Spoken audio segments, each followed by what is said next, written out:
Selamat pagi, Assalamualaikum warahmatullahi wabarakatuh. Berjumpa kembali dengan Budi Raharjo di Padawan Budi Raharjo. Kita selalu mulai dengan ngopi dulu. Cereng. Ini kebetulan edisi tanpa kopi. Karena ini bulan puasa, bulan Ramadan, maka ngopinya nanti pas buka puasa atau nanti pas sahur ya. Mari kita bahas tentang cyber security trend tahun 2026. Jadi kalau kita lihat ya, tahun 2026 ini ada banyak yang terkait dengan AI ya, algoritma. Jadi ini ceritanya adalah cyber security X atau ini ya, AI. Nah ini kali ini, the future architecture of an attack. Ini AI threat landscape. Nah, kalau kita lihat ya, pada tahun 2026 ya, kita sedikit mengaruhkan reality check bahwa threats ini akan mulai banyak dilakukan atau ancaman ya dilakukan secara otomatisasi dan mulai mature. Mekanisme untuk melakukan otomatisasi dengan menggunakan AI itu makin mature. Sementara ini ya, di sisi lain untuk defense ini sekarang masih lagging ya. Ini sayangnya defense ini lagging. Jadi ini kita masih ya dengan kata lain kalah ya sisi defense-nya gitu. Jadi ini yang menjadi concern salah satunya. Jadi kecepatan ini berlari ya antara melakukan attack dan defense. Dan juga ketika kita menggunakan AI, salah satu masalah yang besar juga adalah terkait dengan privacy. Ketika AI membutuhkan dataset, yang mana dataset itu kadang melanggar privacy kita. Ya. Jadi ini menjadi masalah besar. Kemudian kalau kita lihat ya, kenapa privacy merupakan sebuah hal yang menjadi issues di dalam dunia AI adalah kalau kita lihat ya, modern AI itu ada 5 mazhab atau 5 tribes ya. Ini dijelaskan dalam bukunya Pedro Domingos. Saya lupa judulnya. Master Algorithm ya. Jadi dia cerita tentang ada beberapa mazhab AI, ada yang simbolis, analogizer ini memberikan kecocokan Bayesian. Kalau kita paham statistik dulu ya, AI-nya itu berdasarkan statistik itu Bayesian. Kalau evolutionaris ini berdasarkan dari perubahan biologi ya gitu. Nah, yang sekarang banyak ini adalah yang berdasarkan connectionist dengan algoritmanya backpropagation. Ini kebetulan kita di tahun 80-an bingung melihat AI, kemudian kita bilang gini aja deh, kita ngelihat gimana orang bekerja ya. Seorang manusia bekerja itu kan pakai otak. Nah, marilah kita lihat otaknya.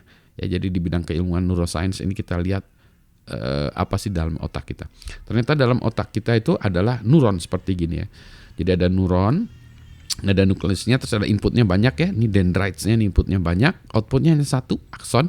Tapi akson terminalnya ini nanti nyambung ke neuron-neuron lagi ya. Jadi ini bisa nyambung ke neuron satu lagi, neuron satunya lagi. Jadi inputnya bisa banyak, outputnya bisa banyak. Nah, di dalam si nukleusnya sendiri ya, di dalam intinya ini yang dia lakukan adalah sebetulnya dia hanya sekedar menjumlahkan inputnya. Jadi input dari dendrites ya, dari X1, X2, X3, X4 sampai seterusnya sampai Xn dijumlahkan.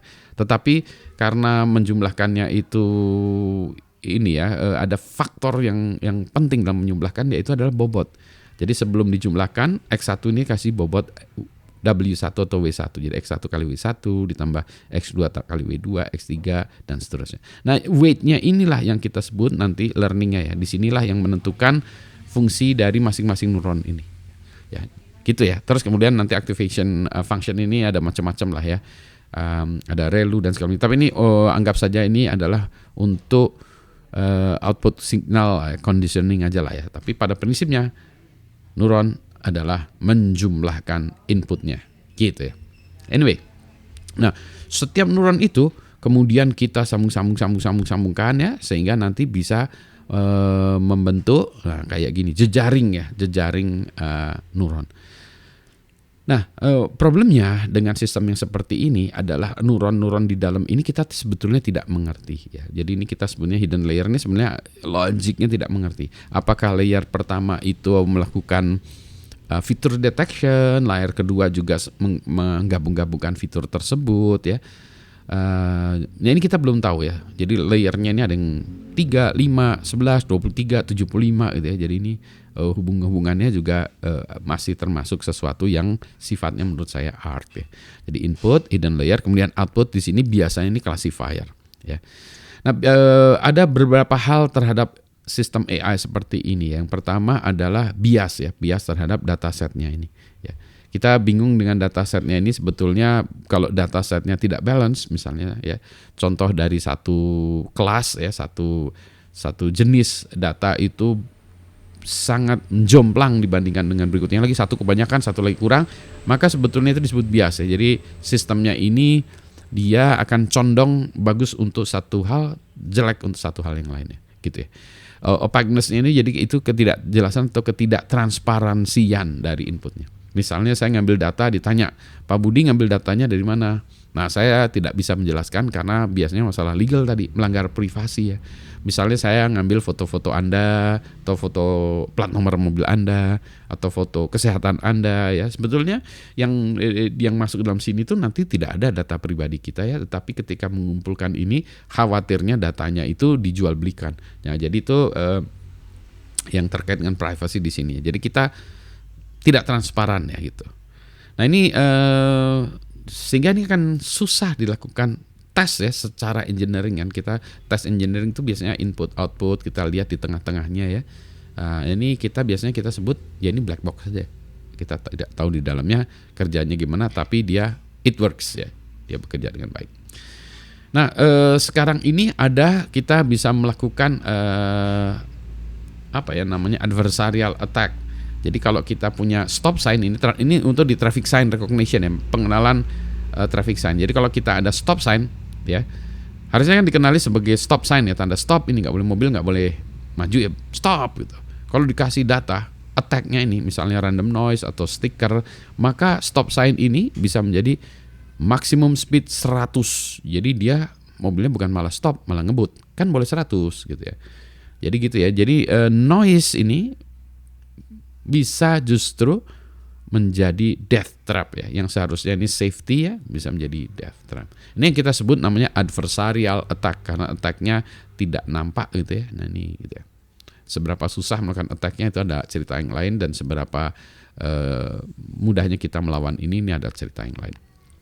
Nah berikutnya lagi di tahun-tahun ini dan kemudian tahun 2026 maka akan lebih banyak orang menggunakan AI untuk melakukan coding ya, sehingga ada satu tren yang disebut namanya vibe coding ya. Vibe coding tuh ya kita santai-santai aja codingnya gitu ya. Nah ini ada orang yang bilang kalau vibe coding tuh artinya very inefficient but entertaining katanya gitu ya.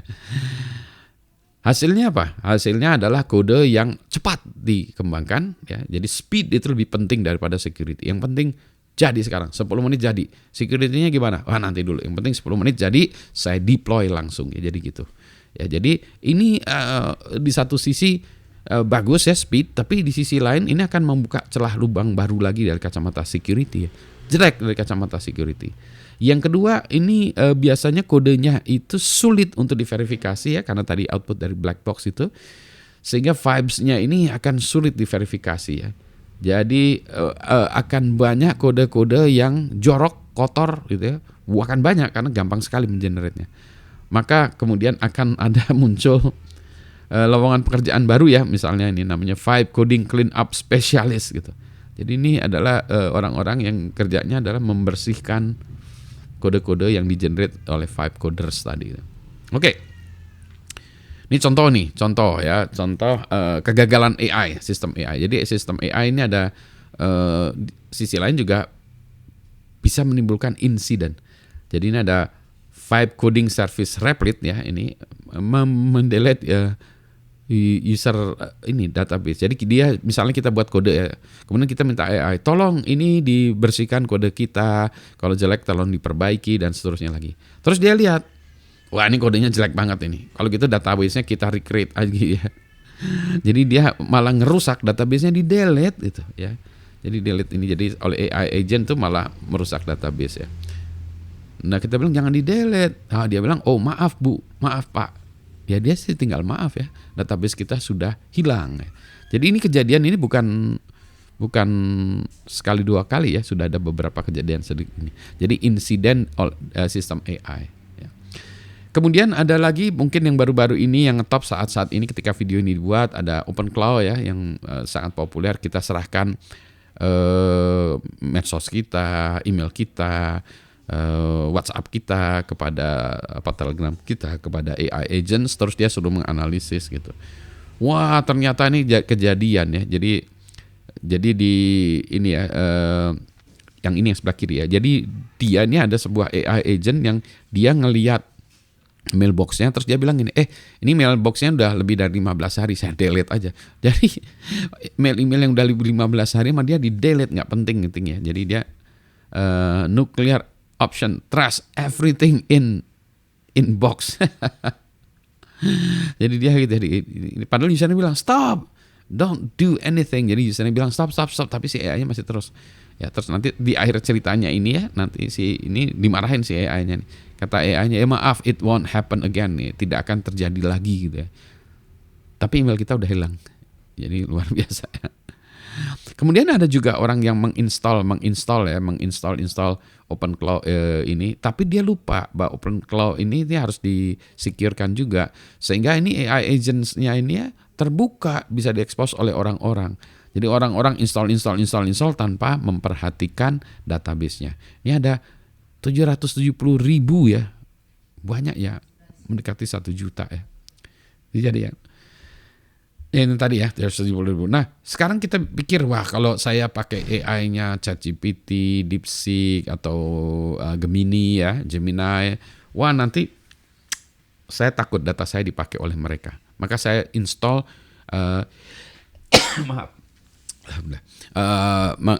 saya install saja sendiri large language modelnya itu di tempat saya. Pakai Ollama misalnya kita pasang di tempat kita. Nah, tapi lupa bahwa lagi-lagi ya diinstal di tempat kita dengan tujuan supaya data kita nggak kebuka, tapi instalasi dari Ollama ini ternyata lupa kita securekan. Sehingga ini ada 175.000 unsecured Ollama install. Sehingga dia bisa di remote, bisa diakses dari remote, sehingga data kita juga bocor ya. Tidak ada authentication, tidak ada firewall ya. Dalam 2 tahun ini tadinya hanya 1.000 yang bocor ya Ollama instalasinya, sekarang udah 175.000. Gitu ya. Jadi ini luar biasa ya. Jadi security-nya jadi semakin jorok ya dengan adanya AI ini, karena orang-orang takut ketinggalan ya, FOMO, maka ini menjadi masalah besar di tahun 2026. Ya, nah jadi kalau kita lihat ya weaponized AI, jadi AI ini digunakan untuk melakukan attack. Kenapa? Karena low barrier ya.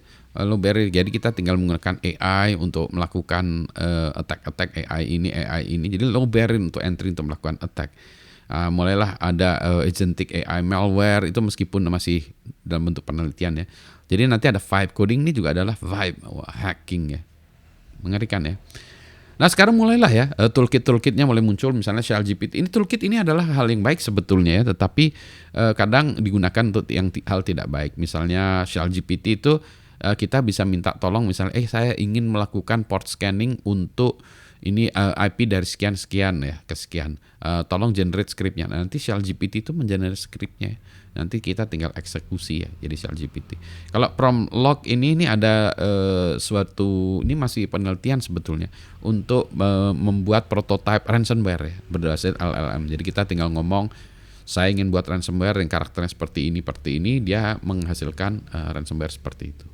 Nah yang susah kalau di itu ya, dari sisi konten muncullah deepfake dan hoax ya, yang ini akan muncul akan lebih banyak, sehingga nanti kalau kita bicara tentang penipuan ya, misalnya di dalam sistem transaction ya, financial system, atau bahkan electronic voting, maka akan ada ini ya disinformasi yang luar biasa yang di-generate oleh mesin, bukan oleh manusia. Jadi kalau manusianya ditangkap bilang kamu generate ini, bukan, yang generate itu mesin. Gimana caranya mesinnya? Nah ini ya, sehingga nanti kalau dulu attack-nya itu dibuat general, sekarang ini bisa personal. Ya, jadi personal, selamat pagi Pak Budi, bagaimana kabarnya Bandung gitu ya gitu. Jadi seolah-olah dia benar-benar manusia gitu ya. Nah untuk defense, nah ini untuk for the good guys, nah macam-macam ya. Yang pasti sekarang log monitoring, karena log itu banyak sekali, maka kita harus monitor log itu. Kalau dengan manusia, wah luar biasa datanya, maka AI kita gunakan untuk melakukan itu ya, melakukan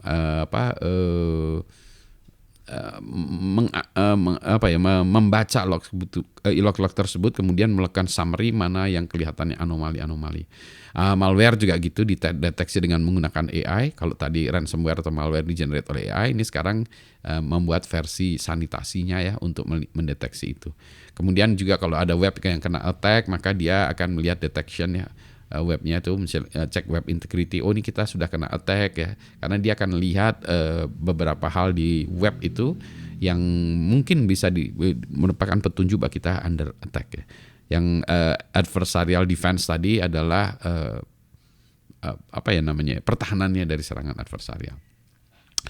Itulah sebabnya saat ini saya sudah memulai AI Cert ya, yang merupakan kemudian perubahan dari ID Cert, yang tadinya General IT Security sekarang mulai masuk ke Dedicated AI Incident Response ya. Jadi ini baru dimulai tahun lalu ya, baru sekitar 6 bulan lah ya. Jadi nanti ini kita lihat perkembangannya seperti apa. Prognosis atau ya kita sebutkan ya concluding remarks, catatan-catatannya. The reality ya, realitasnya sekarang adanya AI threats are automated and mature. Jadi ancaman dari AI itu nyata dan dia juga sudah mulai mature, sudah mulai bagus gitu ya. Sementara defense itu pertahanan lagging ya, ketinggalan. Kemudian privacy akan agak masalah lagi ya. Nanti kita lihat apakah mulai muncul defense di sisi privacy. Tantangannya adalah, nah ini dia, kalau kita bicara tentang dataset ya, di AI itu susah datasetnya untuk kita membuat model-model sistem pertahanan, kan kita harus banyak contoh-contohnya gitu. Kemudian AI itu sistemnya adalah black box, sehingga kita akan susah menguji kualitas dari produk-produk AI gitu ya, black box kan. Jadi gimana kualitasnya.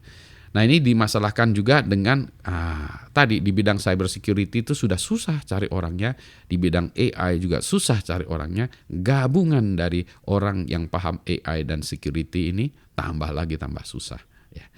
Dan yang terakhir adalah AI ini membutuhkan komputasi yang berbeda, adanya GPU, TPU dan lain sebagainya. Sekarang permasalahannya adalah computing infrastructure, khususnya di Indonesia ini kita masih sangat kurang. Sehingga ini menjadi masalah yang sangat besar. Jadi demikianlah cerita singkat saya tentang cyber security trend 2026. Sehat-sehat semuanya, selamat pagi. Assalamualaikum warahmatullahi wabarakatuh.